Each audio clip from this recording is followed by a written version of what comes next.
జై శ్రీమన్నారాయణ. నేను మీ icon Australia Gattupalli Suresh Babu. ఈరోజు మన టాపిక్ ఏంటంటే గనక శత్రు భయం. శత్రువులు ఎలా పుట్టుకొస్తారు? శత్రువులు అనేటువంటి వారు మనుషులేనా లేదా వేరే రూపంగా ఉంటారా? మీకు ఒక విషయం చెప్పనా, మనకి నవగ్రహాలను ఉంటాయి. నవగ్రహాలు అంటే 9, ఛాయాగ్రహాలు 2, మొత్తం 11 అయినా మనము ఆచరణలో తీసుకునేటువంటి గ్రహాలు వచ్చేసి 9 నవగ్రహాలు. వీటి యొక్క స్థల మార్పిడి అవ్వడం వలన, వీటి యొక్క స్థల చెందడం వలన చలనం అవి ఒక్కొక్క రాశి మీద ఒక్కొక్క గ్రహం ప్రభావితం చూపించి మంచి చెడు అనేది తెలియచేస్తూ ఉంటుంటుంది. అలానే వీటన్నిటికన్నా కూడా నవగ్రహాల మనిషికి ఎప్పుడు ఇబ్బంది కలిగించవు. చైతన్యాన్ని ఇస్తూ ఉంటే ఇబ్బంది కలిగించడం అంటే ప్రాణం తీసేసేలాగైతే ఉండవు. ఏదైనా పరిహారాలు చేసుకున్నా, యజ్ఞ యాగ హోమాలు జపాలు తపాలు దానాలు చేసుకుంటే కూడా ఆ నవగ్రహాలకు సంబంధించినటువంటి చెడు పోతుంది. ప్రకృతికి సంబంధించినటువంటి చెడులున్నా పోతాయి. పితృదోషాలున్నా, కాలసర్పదోషం, నాగదోషం, కుజదోషాలు ఉంటే కూడా ఏదన్నా దానికి సంబంధించినటువంటి పూజలు యజ్ఞ యాగ హోమాలు చేయించుకుంటే, ఎక్కడైనా స్నానాలు చేసి తర్పణ వదిలితే పోతాయి. ఏదో విధంగా ఏ గ్రహం అయినా కూడా అశుభ దృష్టి నుంచి శుభ దృష్టిగా మలుచుకునేందుకు మార్గాలు చాలా ఉన్నాయి. చివరిగా మానవ గ్రహం అనేది ఉంటుంది. ఈ మానవ గ్రహం ఏం చేస్తుంటే మన చుట్టూతూనే ఉంటుంది, మన ఇంట్లోనే ఉంటుంది, మన చుట్టూతూనే ఉంటుంది, మన ఇంట్లోనే ఉంటుంది. శత్రువులు అన్నమాట. మనం ఎదుగుతుంటే తట్టుకోలేరు, మనం ముందుకు వెళ్తూ ఉంటే అసలు ఓర్చుకోలేరు. మనకి ఏదైనా జాబ్ వచ్చినా, ఫైనాన్షియల్ సెటిల్ అయినా, త్వరగా పెళ్ళైనా, జీవితం బాగున్నా, నలుగురు వచ్చి మనల్ని పొగిడినా, సన్మానం చేసినా ఎక్కడో బయట నుంచి ఉండరండి శత్రువులు, ఇంట్లోనే పుడతారు. అది ఎవరైనా ఉండొచ్చు, రిలేషన్ అనేది అనేకమైన ఉండొచ్చు. కానీ ఒక్కొక్క రాశి వాళ్ళకి అసలు ఏ గ్రహము ఏ స్థానంలో ఉండడం వలన, వారికి ఏ దశ అంతర్దశ నడవడం వలన అసలు రాశి వారికి శత్రువులు ఎలా పుడతారు, వారి వలన ఎలాంటి ప్రభావితమైనటువంటి ప్రమాదాలు ఉంటాయి, ఎలా మనం జాగ్రత్తలు తీసుకొని పరిహారాలు చేసుకోవడం ద్వారా శత్రువులు కూడా మిత్రులుగా మారడం, శత్రువు కూడా భయపడి మన జోలు రాకుండా ఉండడం ఎలాగా, అది సాధ్యపడుతుందా? చూద్దాం ఒకసారి ఎంతవరకు సాధ్యపడుతుందో. మనం ఒకసారి ఈ యొక్క రాసుల్లోని ఏ గ్రహం ఎక్కడ ఏ స్థానంలో ఉండడం వలన, ఏ దశాంతదశలు ఏ వయసులో రావడం వలన మనకి శత్రువులు ఏర్పడతారు, వారిని మిత్రులుగా మార్చుకోవడానికి లేదా శత్రువుని అరికట్టడానికి ఏమైనా పరిహారం ఉన్నాయేమని పరిశీలన చేసినట్టయితే కనుక ఖచ్చితంగా ఉండొచ్చు.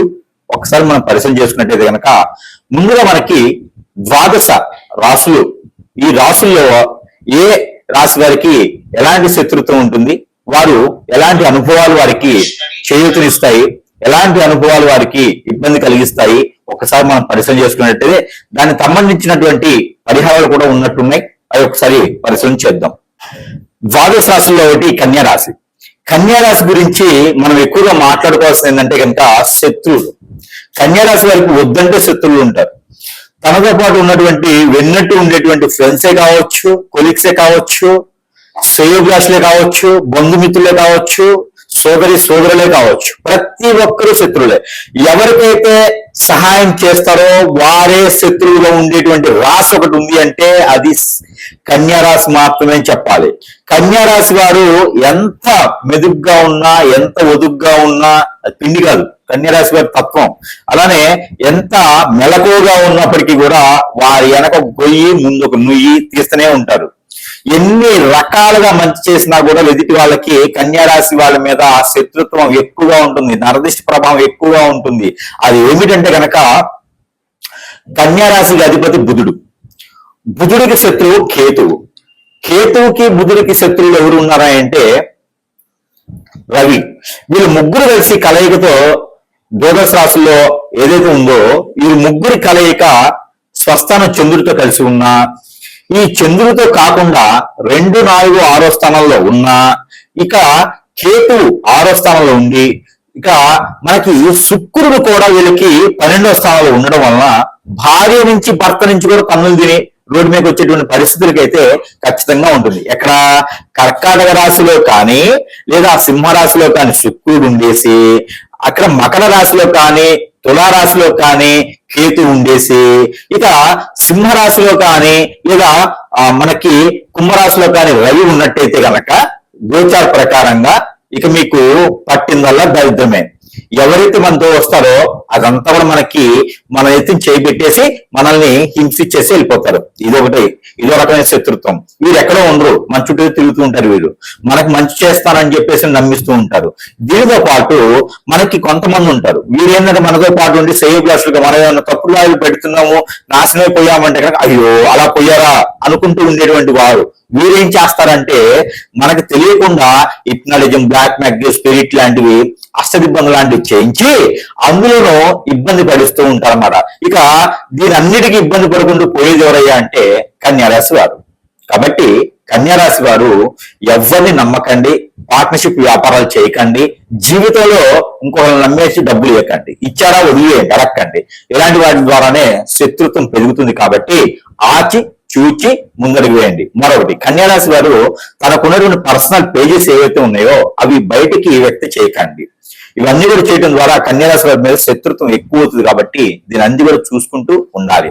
దీంతో పాటు చిన్న చిన్న పరిహారాలు అయితే చెప్తాను, చేయండి. ఇక పెద్దగా ఉంది మీ సమస్య అనుకుంటే కనుక ఖచ్చితంగా ఎక్కడైనా గురువుని సంప్రదిస్తే మీ సమస్యకి పరిష్కార మార్గం అనేది చూపించబోవచ్చు. ఈ విధంగా మీరు ఈ చిన్న పరిహారం అయితే మీకోసం. ఇక ఈ రాశి వారికి అయితే కనుక ఈ పరిహారం చేసుకున్నట్లయితే ఖచ్చితంగా మీకు మంచి జరిగేదానికి అయితే అవకాశం ఉంది. ఇక ఈ పరిష్కారానికి గురువు గారికి అయితే దక్షిణ కింద 50,000 రూపాయలైనా ఇవ్వచ్చు పుష్కలంగా. ఎట్లా అంటే కనుక ఈ యొక్క పరిహారం అంత గొప్పగా ఉంటుంది. ఈ పరిహారం ఏమిటంటే కనుక మీకు నిజంగానే శత్రువు ఉన్నాడని గమనించారా? మీకు నిజంగానే శత్రువు ఉన్నాడు గమనిస్తున్నారా? చూసారా? మీకు నిజంగా చెడు చేశారా? అయితే మీరు తప్పకుండా ఈ పరిష్కారం చేయండి. మినుముల పిండి ఉంటుంది, మనకి పొట్టు మినుములు ఉంటాయి. ఆ మినుముల పిండి ఉంటుంది. ఆ పిండి తీసుకోండి 1 కిలో. ఆ పిండి తీసుకొని ఒక బొమ్మను తయారు చేయండి. కాళ్ళు, చేతులు అలానే మొండెము పెట్టేసి ఒక బొమ్మను తయారు చేయండి. ఎట్లా పూరి పిండిలా కలిపేసండి ఒక బొమ్మను తయారు చేయండి. దానిపైన నల్ల నువ్వులు అతికించండి. అతికించిన తర్వాత కందులు ఉంటాయి. ఈ కందులు తీసుకొని కళ్ళగా పెట్టేయండి. అలానే జీడిపప్పు నుదుటిని పెట్టండి. పెట్టేసిన తర్వాత ఆవాలు, ఈ యొక్క నల్ల ఆవాలని దొరుకుతాయి, అవి కాళ్ళకి చేతులకి అతికించండి 5 ఇవి అతికించిన తర్వాత స్టమక్ ఒకటి ఉంటుంది. ఈ స్టమక్ దగ్గర మీరు ఉలవలని ఉంటాయి, లేదు అంటే కనుక గసగసాలు ఉంటాయి, లేదు అంటే జీడి గింజలు ఉంటాయి, అవి ఒక 2 తీసుకొని లేదా గురి గింజలు ఎర్రవి తీసుకొని ఆ స్టమక్ పెట్టేయండి. ఇక మీ మీద శత్రువు ఎవరున్నారో వారికి ఇక మీకు బిర్యానీ ఆకు ఉంటుంది ఇంట్లో, బిర్యానీ పత్తా అంటారు, దానిపైన మీ శత్రువు పేరు రాయండి. రాసి ఈ బొమ్మ కింద పెట్టేసి బొమ్మ పైన ఇది రావి ఆకు ఉంటుంది. ఈ రావి ఆకు పైన మీ జోలు రాకూడదు, మీకు ఏది చెడు జరగకూడదు, మీకు చేసినటువంటి చెడు క్రియ ఏది ఉందో మళ్ళీ వారికే తగలాలి అని చెప్పేసి ఆ రావి ఆకు పైన లిఖించండి. దేంతో రక్కిస్తారు? కాటుకుతో రాయండి. రాసినటువంటి బొమ్మను తీసుకొని వెళ్ళి ఎక్కడైనా మీకు ధర్మస్థలాలు ఉంటాయి, ఈ ధర్మస్థలాల్లో కానీ లేదా ఒక చిన్నపాటి గుంత తీసి దానిలో బూడ్చి పెట్టేసేయండి, లేదా ఎక్కడైనా పొదలుగా ఉన్న చెట్టులో వేసేసేయండి. ఇలా చేయడం ద్వారా అది ఎట్లా రావి ఆకులు చుట్టాలి, రావి ఆకులు చుట్టేసి మీ వైపు ఇంకా రాకూడదు అని చెప్పేసి తలుచుకొని ఈ బొమ్మను తీసుకుని వెళ్ళి అక్కడ వేసినట్టు కనుక దీనికి ఒక మంత్రం ఉంటుంది. ఈ మంత్రము ఖచ్చితంగా మీకు చెప్తే తెలిసి తెలియక అందరికి చేయొచ్చేమో. ఈ మంత్రం అయితే ఖచ్చితంగా ఎవరికైతే అవసరం ఉందో వారికి చెప్పాల్సినటువంటి సందర్భం వచ్చినప్పుడు చెప్పేదానికి ఉంటుంది. ఇకపోతే ఈ బొమ్మను తీసుకుని వెళ్ళి చిన్న చిన్న శత్రువులు అయితే ఇట్లానే చేయొచ్చు. ఆ పేరు రాసేసి ఇక మీ జోలు రావద్దు అని చెప్పేసి అని ఎక్కడ పొదలుగా ఉన్న చెట్లలో వేసేస్తే కనుక ఖచ్చితంగా మీకు ఆ శత్రువులు అనేది మీరు ఎదురుపడ్డా కూడా వారు తల దించుకొని బయటికి వెళ్ళేటువంటి తత్వం ఉంటుంది. మీ జోలని వాడు అడాయించకపోయినా వారిగా చివరి దశలోకి వచ్చినా కూడా మీ జోలిని తస్మా రారు. కాబట్టి ఇది ఎక్కువగా శత్రువులు బాధిస్తున్నారు అంటే మాత్రమే ఈ ఒక ప్రక్రియ చేయండి. ఇది చేయడం ద్వారా మీకు వచ్చేటువంటి ఇబ్బంది అయితే ఏం లేదు. ఈ యొక్క పరిహారం ఖచ్చితంగా చేసుకుని మీ శత్రు భయాన్ని కూడా కొంతమేర దూరం చేసుకోవచ్చు. ఈ పరిహారం వచ్చేసి మీరు నల్ల నువ్వులు 1 కిలో తీసుకోండి. దాన్ని మన ఇంట్లోనే హాల్లో కావచ్చు, బెడ్రూమ్లో కావచ్చు, కిచెన్ లో కావచ్చు, ఎక్కడైనా మీకు ప్లేస్ ఉంటే అక్కడ స్టార్ అంటే ఎలా ఉంటుంది తెలుసు కదా, నక్షత్రం. ఈ నక్షత్రం ఒక సింబల్ వేయండి. వేసేసి దాని మధ్యలో ఒక నిమ్మకాయ పెట్టండి. ఆ నిమ్మకాయ సగానికి కోయండి, బద్దలుగా కోయకూడదు, సగానికి కోయాలి. ఈ సగానికి కోసినటువంటి నిమ్మకాయలో ఎవరైతే మీకు శత్రువు అని గమనించారో వారి యొక్క ఫోటో 4 మడతలు వేసి దానిపైన స్టార్ బొమ్మ వేసి ఆ నిమ్మకాయలో పెట్టేయండి. దానిపైన మీరు ఈ యొక్క విభూది ఉంటుంది, విభూది అలానే భస్మం సాంబ్రాణి ఉంటుంది. ఈ 2 మిశ్రమాన్ని కుంకుమ కలిపి, పసుపు కలపకూడదు, కుంకుమ కలిపేసి ఈ 3 కలిగినటువంటి మిశ్రమాన్ని ఆ నిమ్మకాయ పైన వేసి దానికి ముందు పక్కల 5 కర్పూరం బిళ్ళలు పెట్టి ఆ నిమ్మకాయ లోపల సాంబ్రాణి కడ్డీలు 5 వెలిగించేయండి. ఇవి 2 ఒకే దాంట్లో ఉండాలి. ఇకపోతే గోధుమ పిండి తీసుకొని ఆ గోధుమ పిండి పూరి పిండిలో కలిపేసి దాని లోపల నల్ల నువ్వులు కూడా వేయాలి. ఆ వేసినటువంటి గోధుమ పిండికి ఒక పక్కన పాము, మరో పక్కన తేలు, ఈ 2 బొమ్మలు తయారు చేయండి. ఈ 2 బొమ్మలు తయారు చేసి ఈ రెండింటి మధ్యన ఈ యొక్క మనం చెప్పినటువంటి ఈ నిమ్మకాయ పెట్టారు కదా, ఆ నిమ్మకాయ చేసేసి ఇక మీరు ఏదైతే శత్రు భయం ఉందో ఆ శత్రువుకి మీ జోలు రాకూడదు అని చెప్పేసి అని మనస్ఫూర్తిగా తలుచుకోవాలి. మంత్రం అయితే ఉంటుంది, ఆ మంత్రం అనేది మనకు శిక్షణ ఇవ్వడానికి జరగదు. అది నిజంగానే శత్రువు ఉన్నారని గురువుని సంప్రదిస్తే అప్పుడు ఆ శత్రువు ఎంత బలంగా ఉన్నాడో చూసి ఆ మంత్రం ఇవ్వడం జరుగుతోంది. ఈ ప్రక్రియ చిన్న చిన్న శత్రువులు అయితే మీరు చేసుకోవచ్చు.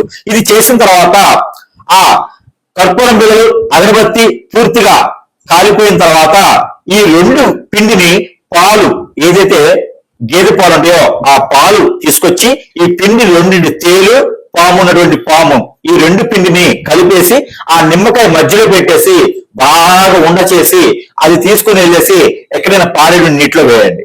ఇక ఆ స్టార్ బొమ్మ అయితే గనక ఆ నువ్వులు ప్రతి రోజు కూడా ఇంట్లో నుంచి బయటికి ఒక చిటికడు, ఇంట్లో నుంచి బయటకు వచ్చి చిటికడు, ఇంట్లో నుంచి బయటకు వచ్చి చిటికడు వేస్తూ ఉన్న వాళ్ళ పేరు చెప్పి జన్మలో మళ్ళీ మీ వైపు కాదు కదా కన్నెత్తి చూడాలన్నా కూడా చెమట్లు పుట్టాలి, అట్లా ఉంటుంది శత్రువుకి. కావాలంటే ఇది చేసి చూడండి, తస్మా జాగ్రత్తగా ఉండాలి. ఇది చేసేటప్పుడు మీరు ఆహారం భుజించకుండా, ఆయిల్ ఫుడ్ తినకుండా ఉండండి.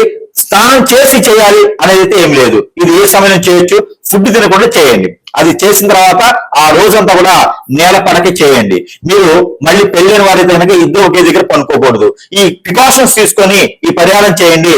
శత్రువు తస్మా మీకు దగ్గర కూడా రాడు. ఈ పరిహారం చేసి చూడండి, శత్రు భయం అనేది మనకి నశించిపోతుంది.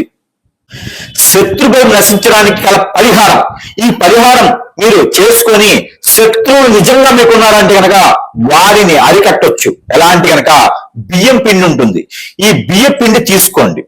బియ్యం పిండి తీసుకొని చుట్టూత కుంకుమ తీసుకొని 5 రకాల బొట్లు పెట్టండి, 5 బొట్లు పెట్టండి. ఈ బియ్య పిండితో ఒక కుండి చేయండి, దాని లోపల నువ్వుల నూనె పోయండి. ఈ నువ్వుల నూనె ఆముదము కలిపిపోయాలి. ఈ కలిపిపోసినటువంటి నువ్వుల నూనె ఆముదం ఒక్క ఒత్తి వేసి వెలిగించాలి. వెలిగించిన తర్వాత ఈ ఒత్తి వెలిగించిన తర్వాత దాని లోపల కాటుకని కొంచెం వేయండి. ఇది నూనె లోపల కాటుక కొంచెం వేయండి. ఈ వేసినటువంటి దీపాన్ని ఇంట్లో మీరు దక్షిణ వైపున పెట్టండి. దక్షిణ వైపున పెట్టి ఎవరైతే పేరుందో ఆ శత్రువు పేరు రాగి ఆకు పైన కాటుకతో రాసి ఆ దీపం కింద పెట్టండి. వారికి ఖచ్చితంగా మీరంటే భయం ఏర్పడుతూ ఉంది. ఆ దీపం కొండెక్కిన తర్వాత ఈ కాటుక పెట్టినటువంటి ఏదైతే మట్టి ఈ యొక్క దీపం ఉందో, ఇది మనకి వరిపిండితో చేసినటువంటి దీపం ఉందో, ఈ దీపము రావి ఆకు ఈ 2 కూడా తీసుకెళ్లి ఎక్కడైనా పారేటువంటి నీటిలో వేయండి. మీకు శత్రు భయం అనేది ఉండదు. ఇక్కడ ఒక మంత్రం ఉంటుంది. ఆ మంత్రం అనేది నిజంగా శత్రువు మీకు ఉన్నారు అంటే మనం ఇచ్చేదాన్ని జరుగుతుంది తప్పితే చిన్న చిన్న శత్రువులు ఉన్నారు అంటే కనుక ఖచ్చితంగా ఈ పని చేయండి. మీ అమ్మాయి జోలు ఎవరైనా వచ్చారా, ఈ పని చేయండి. మీ అబ్బాయి జోలు ఎవరైనా వచ్చారా, ఈ పని చేయండి. అంటే శత్రువులు మన ఇంట్లోనే ఉంటారు కదా, మనకు తెలియకుండా కూడా ఉంటారు. మిమ్మల్ని ఇబ్బంది పెట్టేవారు ఎవరైనా ఉన్నారు, డబ్బులు తీసుకుని ఇబ్బంది పెడుతున్నారు, ఇలాంటి వారు ఉన్నారంటే కనుక ఖచ్చితంగా మీ ఆయన ఎవరైనా వల్ల వేసుకున్నారా, లేదా మీ ఆవిడ ఎవరైనా వల్ల వేసుకున్నారా, ఇలాంటి వారు కూడా వారి పేరు రావి ఆకు మీద రాసి ఇలాంటి దీపాలను పెట్టినట్టు కనుక 3 రోజుల్లోనే వారు మీ జోలు రాకుండా ఉంటారు. కాబట్టి ఈ యొక్క పరిహారం మీకోసం చేసి అదృష్టవంతుల వాళ్ళంగా కోరుకుంటూ ఉన్నాను. జై శ్రీమన్నారాయణ.